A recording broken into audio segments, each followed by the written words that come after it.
Hello there and a very warm welcome to Property Question Time here on Property TV. My name's Jo Price.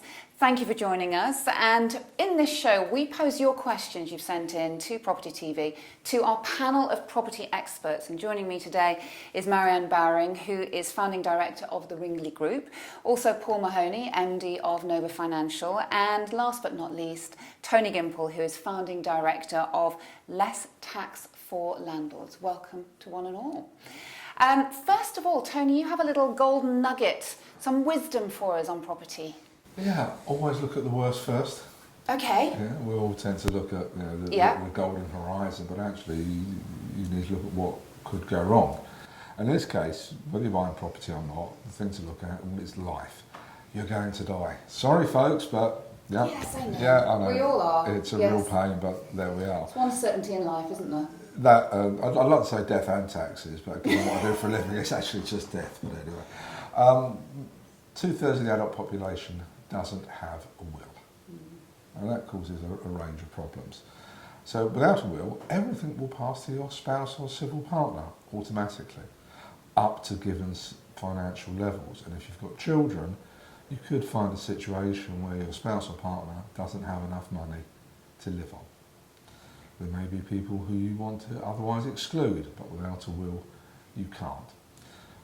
A large proportion of those people who do have a will, it simply doesn't reflect their current position. It doesn't look at inheritance tax. They don't own their properties in the most effective or protective way. And probably even more important than getting the right will in place is having something called a lasting power of attorney, where you nominate somebody to speak and act on your behalf if you're physically or mentally incapable of doing so yourself, without the need to go to the Court of Protection, which is one of Britain's secret courts. Okay. So look at the worst first, do the basics, and then if you do fall under the proverbial bus, at least you know you've had the choice. Those loved ones are protected. Yeah, definitely. It certainly uncomplicates issues, doesn't it? Okay, so first question is to you, Marianne.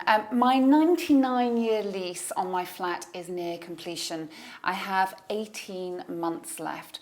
What steps do I have to take to renew it? Okay, careful steps and quick steps, because once your lease gets to 6 months, you'll actually lose the right to extend. Oh, wow. At the end of your lease, after all 99 years are gone, you do have a right to stay in your property under the 1954 Act, but you'll be staying in your property as a tenant paying a market rent.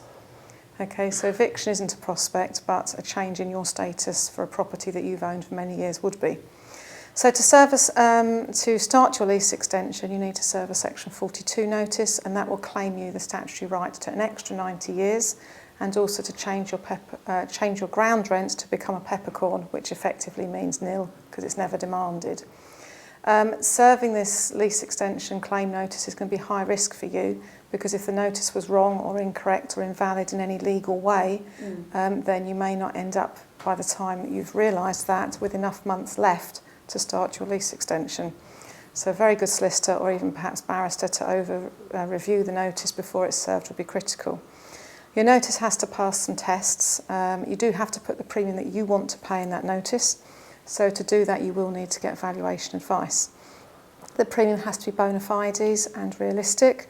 Realistic is about getting valuation advice, and bona fides is the legal test that it is a genuine notice. To establish what the premium is isn't easy. It is harder when the lease is shorter, because there's less evidence of short leases that sell, except for perhaps certain pockets of London.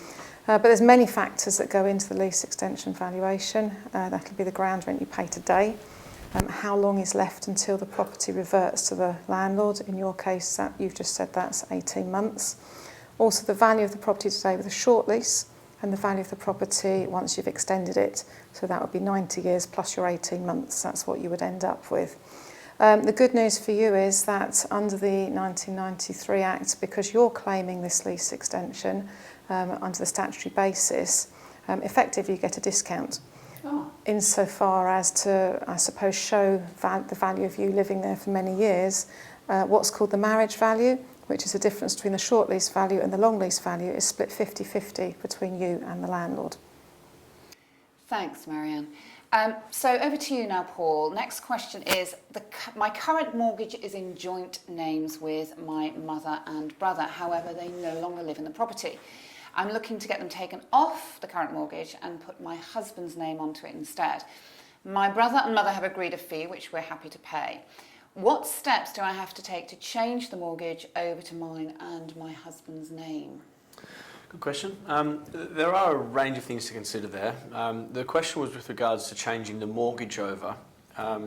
However, most mortgage lenders will require you to also change the ownership, not just the mortgage. Okay.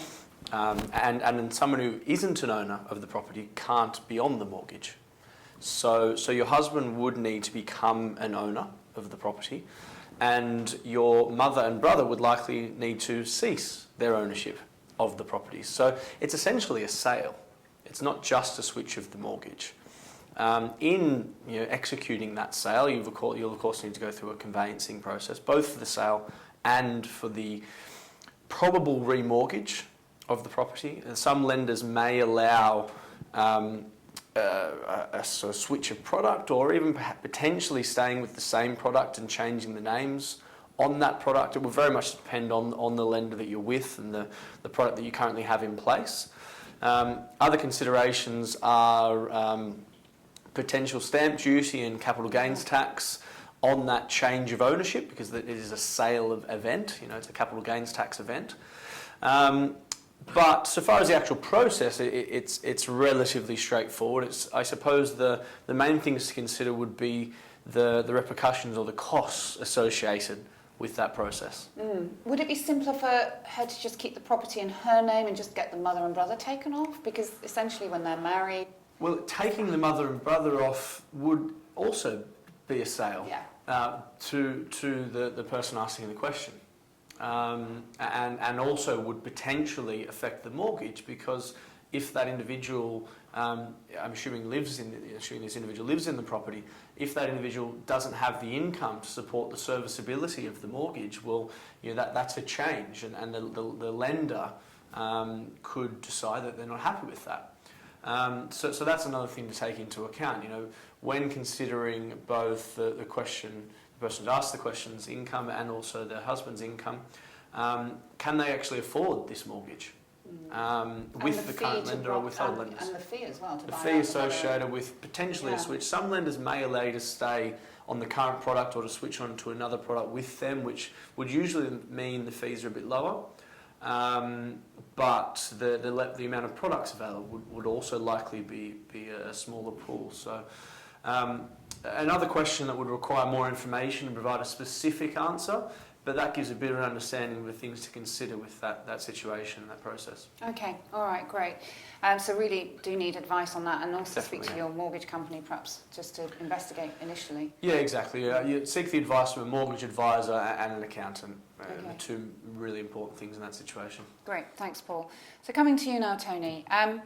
I'm currently selling my main residence. Already I've purchased a new home for myself, and I'm planning to use the profit from my current residence to make myself mortgage free for my new residence and for some improvement on my new buy-to-let.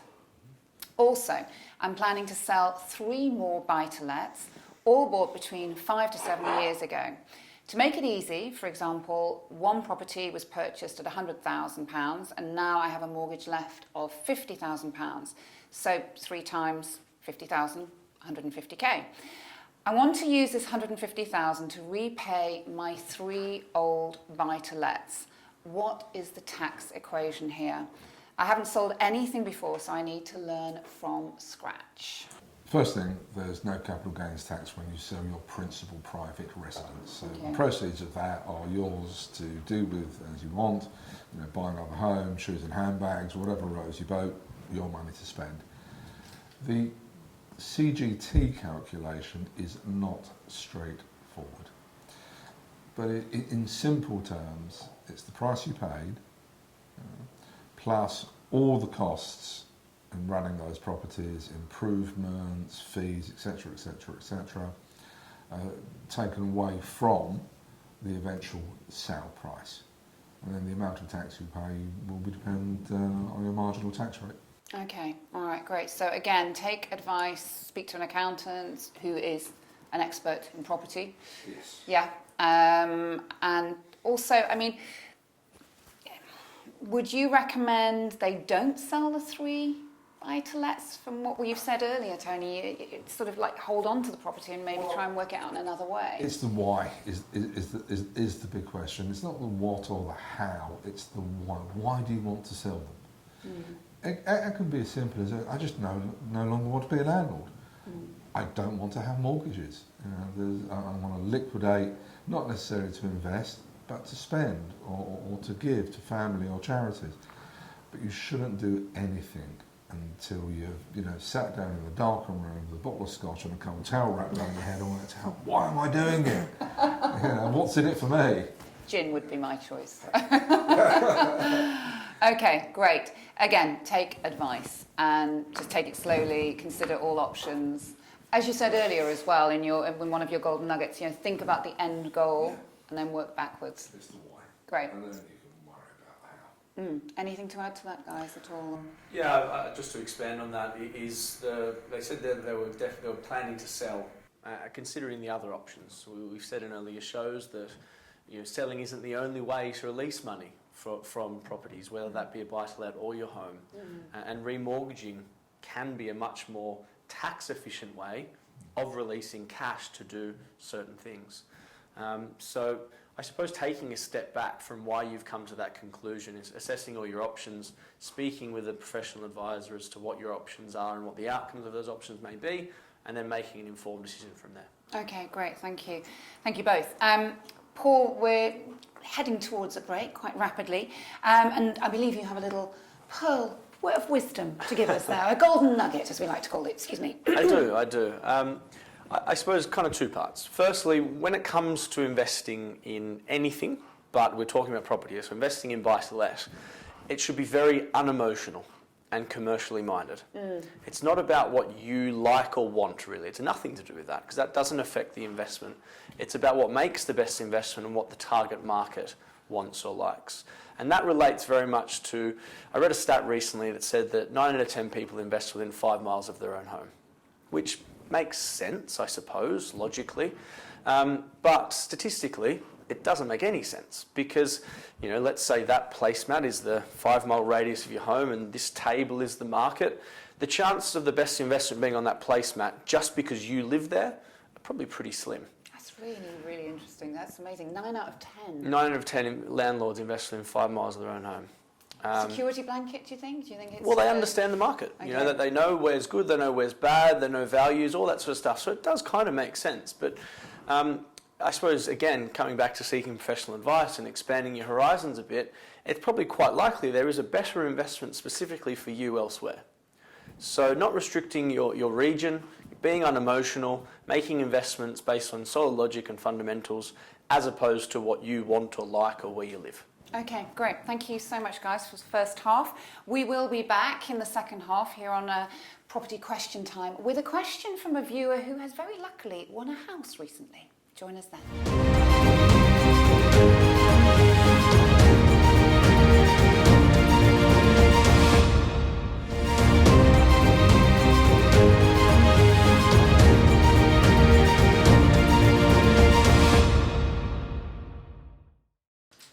Hello and a warm welcome back to Property Question Time, where we're taking your questions and throwing them at our expert property panel.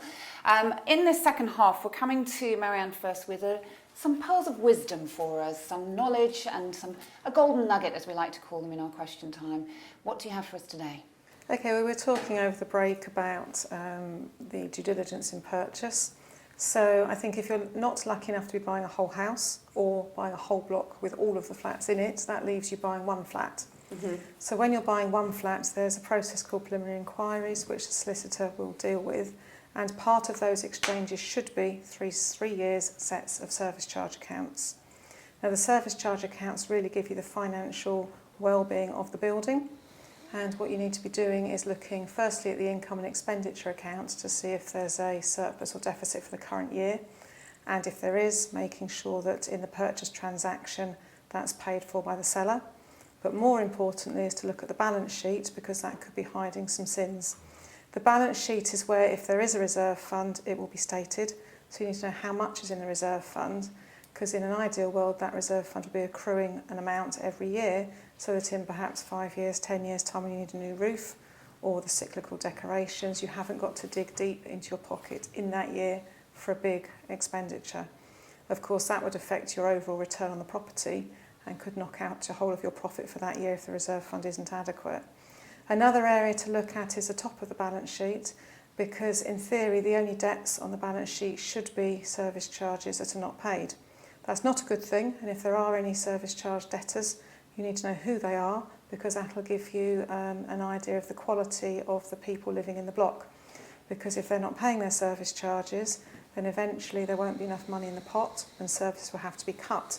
So just supposing it's a medium-sized block of flats and all of a sudden there's not enough money there, then the cleaning might get less frequent, the condition of the property will start to deteriorate, repairs won't happen, and all of those things will affect the rent that you can derive from the property. Worse still, there could be a category called other debtors, and that would suggest there's been some improper accounting, because in a pure service charge world, the only debt in the property would be a service charge payer. If you have another debtor, that could be perhaps an invoice paid to the builder twice. It could be an overpayment to the utility company that's due back but hasn't been sought. So they're just three main dangers to look out for on the balance sheet, because you're only going to be responsible for a percentage of the payments on that property. But if the cash and liquidity is not there, services will be cut.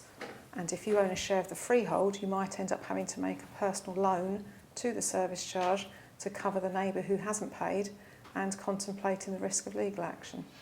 Great advice, really good advice. Thank you very much, Marianne. So coming to you, Paul, first with the first proper question from one of our viewers. When investing in buy-to-let property, what should I consider? That's quite a broad question, isn't it? It is a broad question, but it's a good question. There's a lot of things to consider.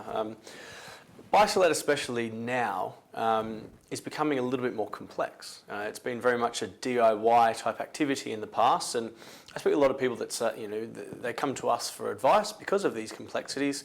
But the general understanding is that it's still very easy. You just go and see a property you like and you buy it, and hope for the best. There's a lot of things to consider. I suppose first and foremost is the simple law of economics: supply and demand. Ideally, you want a lack of supply currently, but also a lack of ability for future supply in selecting a location, and a strong growing demand. Now, the best way to have confidence, I'd say, in both of those things is to be investing in locations where land is a limited commodity, and therefore there can only be so much supply. And secondly, where facilities, amenities, infrastructure are all strong or are improving, because that will attract the right sort of people and drive your demand. If you apply that to London, for example, there's a current requirement in London for around 50,000 properties, new properties per annum, and we're building just over 20,000 per annum. So there's a massive gap there between supply and demand. UK-wide, the requirement is 300,000, and we're building on average about 150,000. So whilst ever there's a market like that, it's very difficult to argue against it trending upwards, certainly over the mid to long term. Other things to consider, I mentioned infrastructure, so current infrastructure and infrastructure spending. There's kind of two approaches there. You can invest in areas that already have the facilities, amenities and infrastructure, or focus on areas that have changing facilities, amenities and infrastructure. And that's a key point as well, is change. Something I often say is that property doesn't just increase in value. Obviously it has trended upwards, but it increases for a reason. And that reason is change. Infrastructure spending is one of those sort of change aspects. So you need that increasing demand to have that confidence in increasing rents and property prices. Socioeconomic levels are important to consider. Also the demographics of your target market, incomes, unemployment rates, vacancy rates. And again, there's two approaches there. Either you focus on areas that are above sort of averages, or perhaps they're below averages, but there's a good reason for that to change. There's a catalyst for change that may cause a gentrification. You need to be a little bit careful there, because you could be waiting for gentrification for a very long time. So we discourage against investing in low socioeconomic areas because you think it might change, unless there's very, very good reason for that.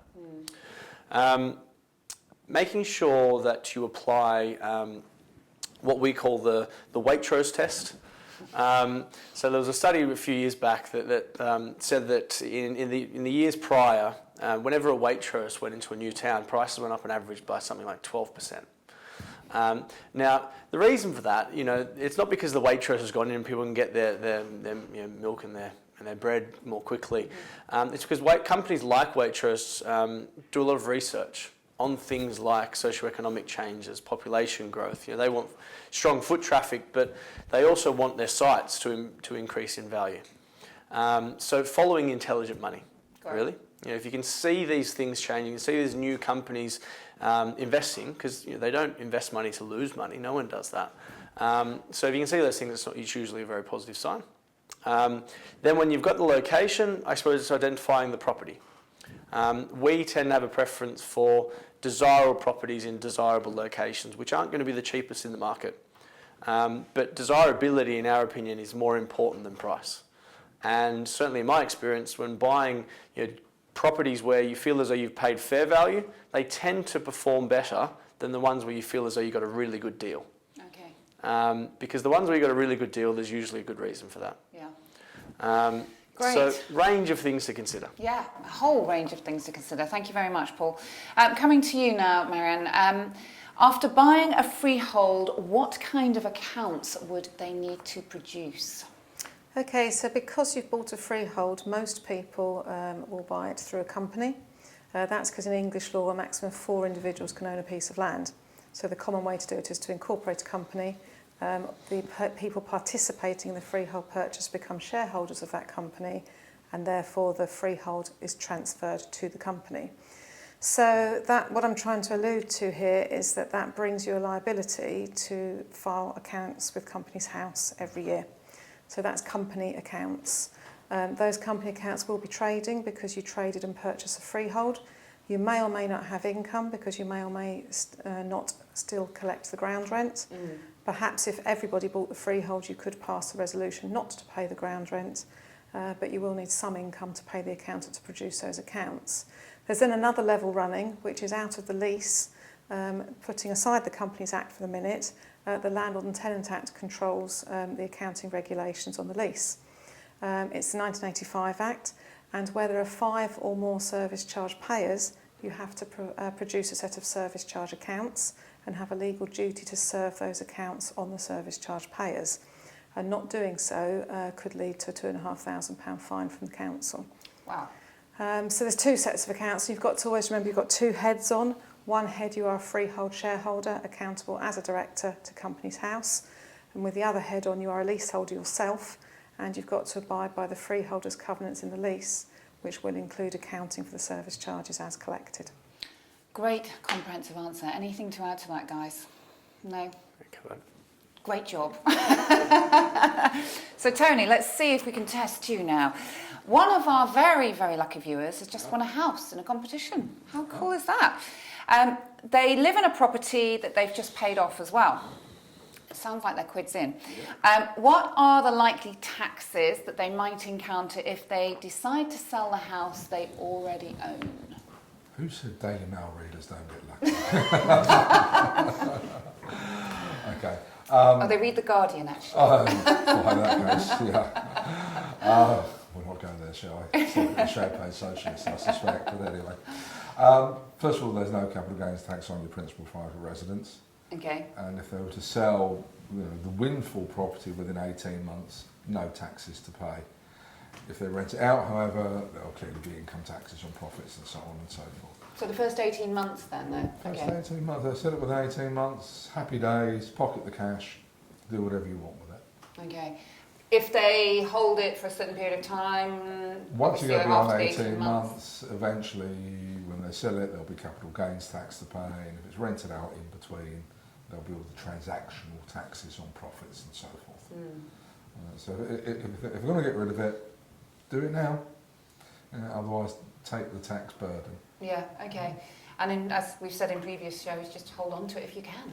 Yeah, if that's what you want to do. If it is that idle in the country, go with it. So could they essentially give it away, Tony? To achieve what? Just to save tax? after the 18 months when they're liable to tax? It's still going to be a disposal. It's Okay. like the earlier question with Paul about taking somebody off and adding something to the mortgage. Even if no money changes hands, it can be treated as a transfer for value. Okay. So the gifting doesn't... Not necessarily. I think there's an Indian saying about the legal and tax system being like a cow. And to keep it healthy, you have to milk it every day. Soft hands. Okay. You know, if you've got to pay a bit of tax, you've got to pay a bit of tax. That analogy. It's great. It keeps the lights on, etc. And if you're a Guardian reader, yes, it pays for the army as well. Okay. Thanks, Tony. So, Paul, just rounding off with you. Now, you said in an earlier show that people should be perhaps take a risk and look at elsewhere, investing outside of their sort of local neighbourhood, local area. If I was to invest in something, say, in Edinburgh, but I live in London, how can I keep track of that? How, without paying massive management fees and things like that? Yeah, good question. So far as I sort of separate the question, the management fees is one side, but keeping track of what's happening. I suppose if thinking about it logically, even if we're in London and we've invested in London, very few of us these days find out what's happening in the market by talking to our neighbour or someone at the shops. We find out on the TV, we find it on the internet. So regardless of where you are, you can still be just as in touch with what's happening all around the world these days.